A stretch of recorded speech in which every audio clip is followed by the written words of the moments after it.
تمام دنیا کے علماء کو کہ میرے محبوب صلی اللہ علیہ وسلم کی کوئی ایک سنت بتائیں جو آپ نے بعد میں چھوڑ دی ہو. کئی ایسی سنتیں ہیں جو آپ نے چھوڑ دی, میں مثالیں بھی 3 دیتا ہوں, اور لیکن آپ نے چھوڑنے کے بعد ان کے بارے میں سخت لفظ استعمال کیے ہو ہی نہیں سکتا.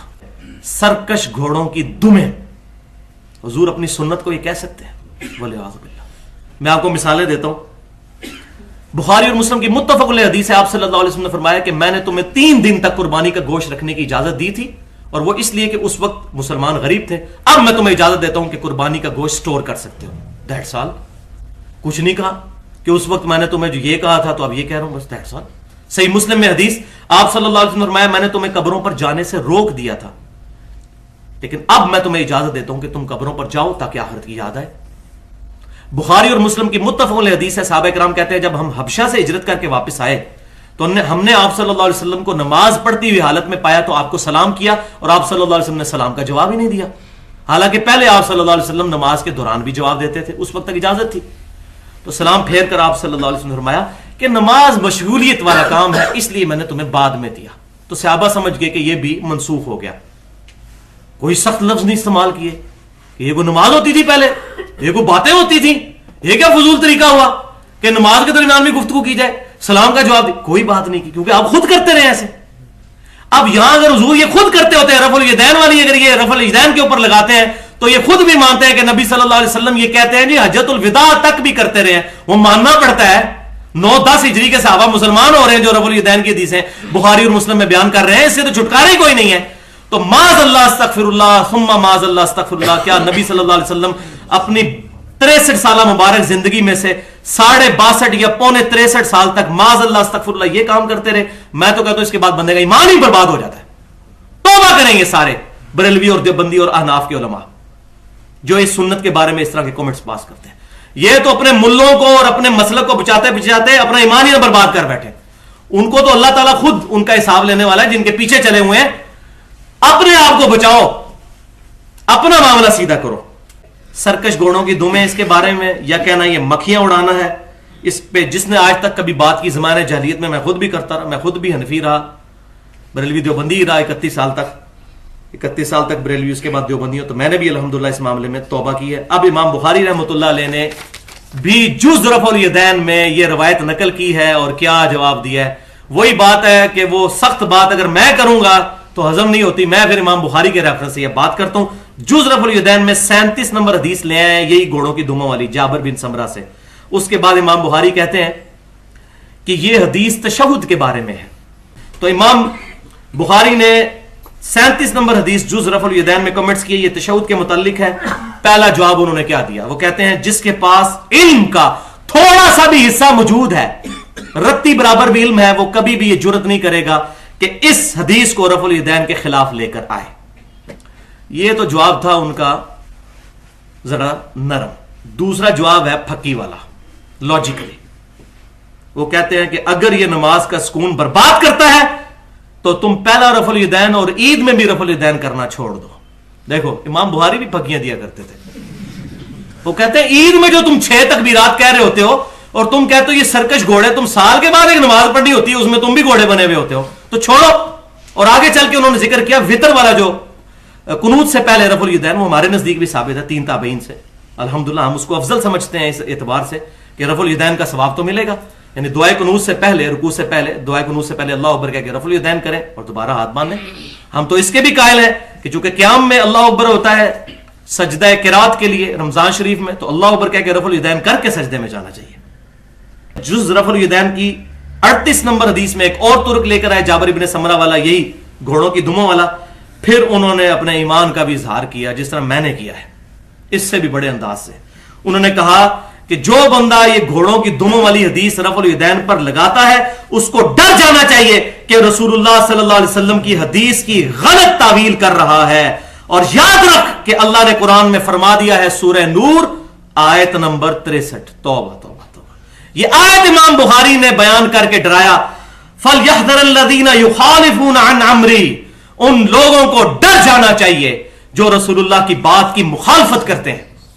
حضور نے رفع الیدین تعلیم فرمایا اور وہ اڑے ہوئے ہیں کہ ہم نے اپنے ملوں کو بچانا ہے, اپنے بزرگوں کو بچانا ہے.